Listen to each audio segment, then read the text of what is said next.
Assalamualaikum warahmatullahi wabarakatuh. Saya Feby Permata, mahasiswi Prodi Ekonomi Islam, Fakultas Ekonomi dan Bisnis Universitas Tanjung Pura.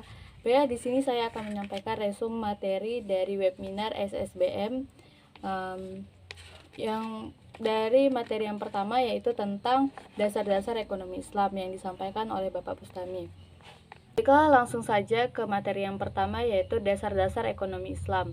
Mengapa ekonomi Islam? Yang pertama, hakikat hidup dan pemenuhan kebutuhan. Antara lain, mengabdikan kepada Sang Pencipta, yaitu Allah Subhanahu wa Ta'ala, meyakini bahwa hidup di dunia hanyalah sementara dan hidup di akhiratlah yang akan kekal selama-lamanya. Kemudian, memenuhi berbagai kebutuhan. Selanjutnya, kebutuhan dasar untuk penghidupan.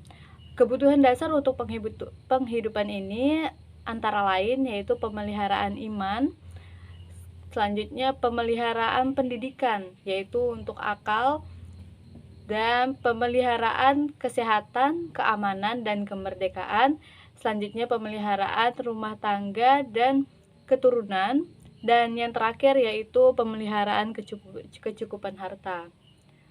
Untuk yang kedua yaitu male failure atau kegagalan pasar. Apa sih penyebab kegagalan pasar ini? Yang pertama, externality. Yang kedua, monopoli dan monopsony. Dan yang ketiga yaitu public goods atau public utilities, yaitu ada non-rivalry, dan non-excludability. Yang keempat yaitu asymmetric information, dan yang kelima yaitu transaction cost. Yang selanjutnya yaitu kesempatan berusaha dan bekerja tidak sama pada setiap individu. Apa saja sih yang menyebabkan hal tersebut? Yang pertama yaitu latar belakang keluarga dan budaya.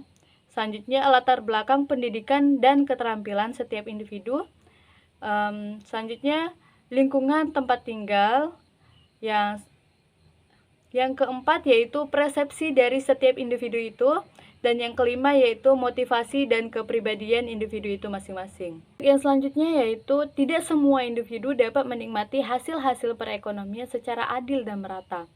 Perbedaan dalam kesempatan bekerja dan berusaha menimbulkan perbedaan dalam menikmati hasil-hasil perekonomian. Ada yang kaya dan ada yang miskin. Untuk itu Islam mengajarkan kita untuk yang pertama, saling tolong-menolong. Selanjutnya yaitu menyantuni fakir miskin. Yang ketiga yaitu mengasihi dan menyantuni anak yatim. Baiklah, pembahasan selanjutnya yaitu pengertian ilmu ekonomi Islami.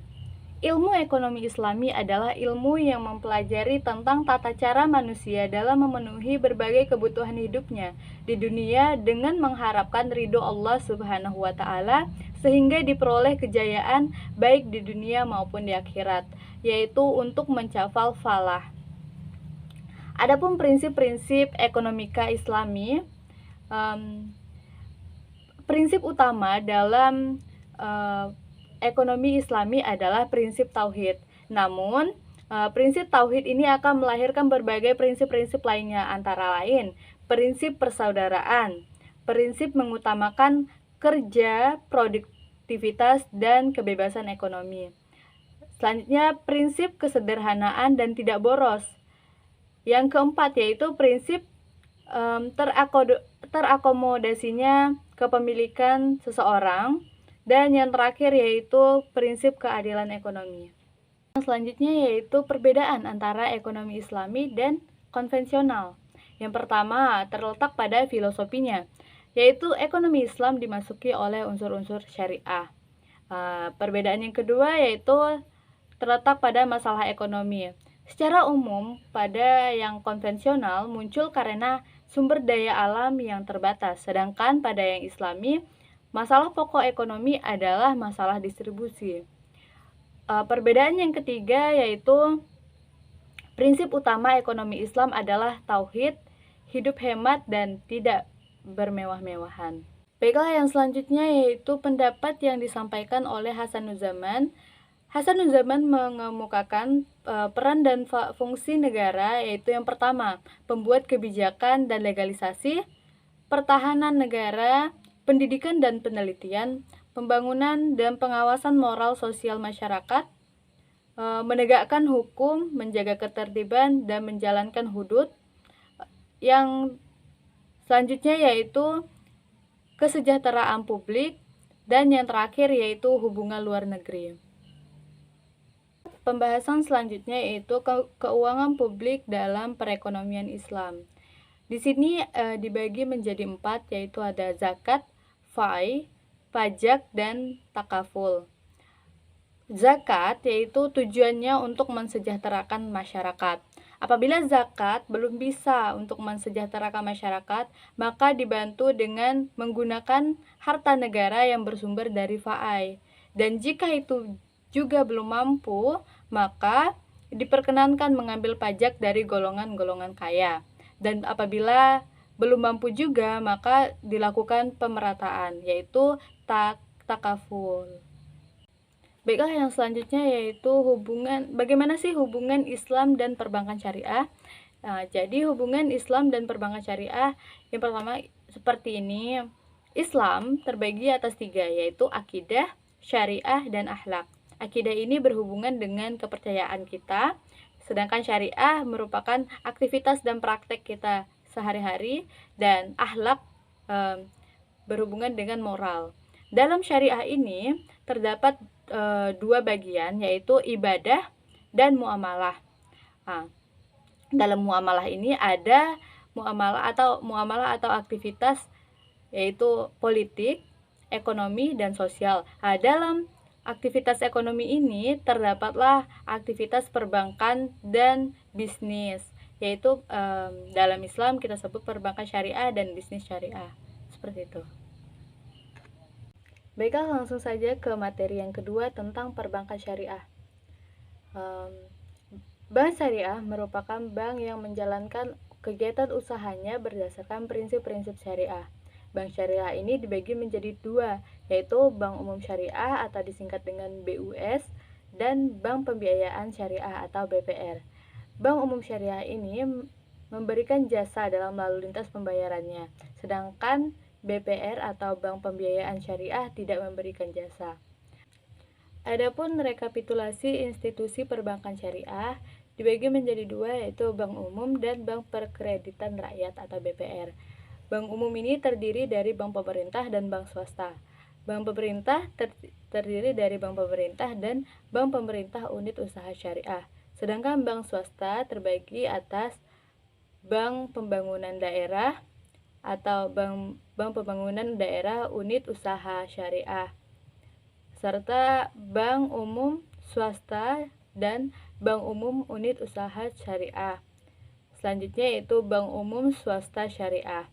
Sedangkan untuk bank perkreditan rakyat dibagi menjadi 2, yaitu bank perkreditan rakyat atau BPR konvensional dan BPR syariah. Konsep dan sistem pada perbankan syariah terbagi menjadi 2, yaitu penghimpunan dana dan penyaluran dana. Dalam penghimpunan dana terdapat 2 akad, wadiah dan mudharabah. Sedangkan dalam penyaluran dana terdapat beberapa akad. Yang pertama bagi hasil, jual beli, prinsip sewa, prinsip minjam meminjam, prinsip kegiatan berbasis imbalan, dan zakat. Prinsip dasar operasional terbagi menjadi 3. Yang pertama penghimpunan dana masyarakat, penyaluran dana masyarakat, dan jasa lalu lintas keuangan. Untuk penghimpunan dana masyarakat terbagi menjadi 2, yaitu titipan atau wadiah dan bagi hasil atau mudharabah. Sedangkan untuk penyaluran dana ke masyarakat, yang pertama bagi hasil atau mudharabah, yang kedua jual beli atau murabahah, yang ketiga sewa atau ijarah, yang keempat pinjaman kebajikan, dan yang terakhir jaminan. Sedangkan untuk jasa lalu lintas keuangan terbagi menjadi 5, yaitu perwakilan, pinjaman, pemindahan uang, imbalan, dan salf. Pembahasan selanjutnya tentang sejarah lembaga keuangan Islam. Yang pertama, tahun 1960-an berdirinya Mead Graham Bank di Mesir. Tahun 1975 berdirinya Islamic Development Bank. Yang ketiga, di tahun 1970-an berdiri Bank-Bank Islam. Dan di tahun 1942 pendirian bank syariah pertama di Indonesia, yaitu Bank Muamalat Indonesia. Selanjutnya, apa saja sih syarat pendirian bank umum syariah?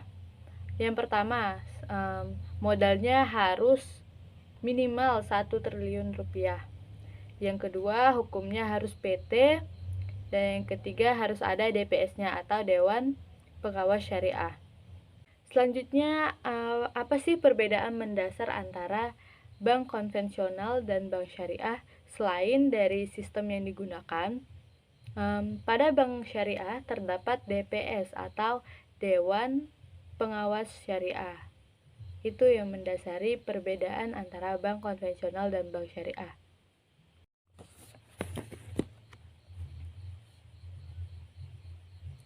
Untuk materi yang ketiga, yaitu tentang Bank Syariah Indonesia atau BSI. Adapun profil dari Bank Syariah Indonesia itu sendiri, Bank Syariah Indonesia ini berdiri pada tanggal 1 Februari tahun 2021. Asetnya mencapai lebih dari 240 triliun rupiah. Kantor cabangnya terdiri lebih dari 1.300 kantor cabang dan memiliki lebih dari 200.000 jaringan ATM. Merupakan top 5 bank nasional dan top 10 bank syariah global. Bank Syariah Indonesia ini merupakan gabungan dari Bank Mandiri Syariah, Bank BNI Syariah, dan Bank BRI Syariah. Adapun persentase saham yang dimiliki Bank Syariah Indonesia ini atau BSI antara lain oleh Bank Mandiri sebesar 50,95%, dari Bank BNI sebesar 24,91%, BRI sebesar 17,29%, DPLL BRI sebesar 2,02%, PT BNI Life Insurance sebesar 0,01%, sedangkan untuk publik sebesar 4,82%. Untuk materi yang selanjutnya yaitu tentang mengapa sih kita harus ke bank syariah. Berikut pemaparan beberapa alasan mengapa kita harus ke bank syariah. Yang pertama, hidup ini bukan untuk sekarang, tapi memikirkan masa depan generasi berikutnya. Yang kedua, sumber dana. Sumber dana dari bank syariah ini dari masyarakat yang menghendaki pengelolaan keuangan yang adil. Adapun akad yang digunakan yaitu akad bagi hasil dan wadiah atau titipan. Jadi masyarakat ini bisa memilih saat menyimpan uangnya ke bank syariah, bisa memilih apakah ingin menerapkan akad bagi hasil atau akad titipan atau wadiah. Yang ketiga, investasi. Proyek usaha halal tak merusak lingkungan dan menopang kehidupan generasi penerus.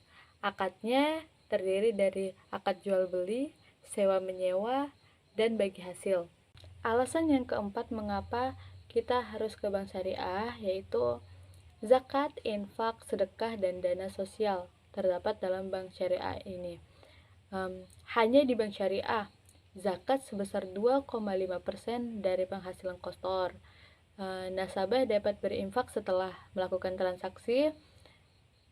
Kemudian nasabah dapat berwakaf langsung pada proyek syiar Islam dan kemaslahatan umat. Alasan kelima yaitu hasil optimalisasi zakat. Jadi hasil dari zakat-zakat itu akan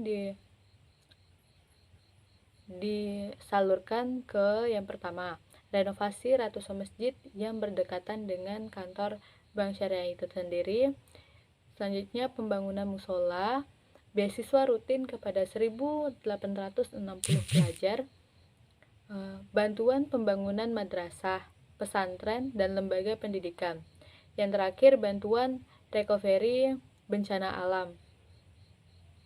Alasan yang keenam, yaitu fasilitas yang ditawarkan. Sama halnya dengan bank konvensional, fasilitas yang ditawarkan juga sama baiknya. Namun pada bank syariah ini, insya Allah akan menjadi berkah setiap transaksi dan bisnis yang dilakukan. Selanjutnya, mengapa bank syariah? Mengapa enggak bank konvensional aja gitu? Jadi alasan mengapa kita harus memilih bank syariah, yang pertama, dalam bank syariah ini sudah sesuai dengan opini Dewan Pengawas Syariah dan Fatwa MUI. Yang kedua, ada underlying transaction-nya yang membedakan dengan bank konvensional, yaitu akad-akad yang dilakukan pada saat transaksi. Yang ketiga yaitu halal investasi yang insya Allah aman dilakukan terutama bagi kita yang umat muslim. Yang keempat yaitu social welfare atau pajak dan zakat. Baik, pembahasan selanjutnya tentang apa saja sih produk-produk dari bank syariah ini. Ya, yang pertama kita membahas tentang tabungan syariah. Tabungan syariah terdiri dari tabungan izi wadiah atau tabungan titipan. Yang kedua, tabungan berencana. Dan yang ketiga ada tabungan haji Indonesia yang hanya terdapat pada bank syariah. Selanjutnya produk dan layanan yang berbasis emas. Ada yang namanya gadai emas dan ada juga yang namanya cicilan emas. Pada bank syariah ini juga didukung dengan kemudahan bertransaksi dengan adanya BSI Hasanah Card, syariah card yang diterbitkan oleh Bank Syariah Indonesia.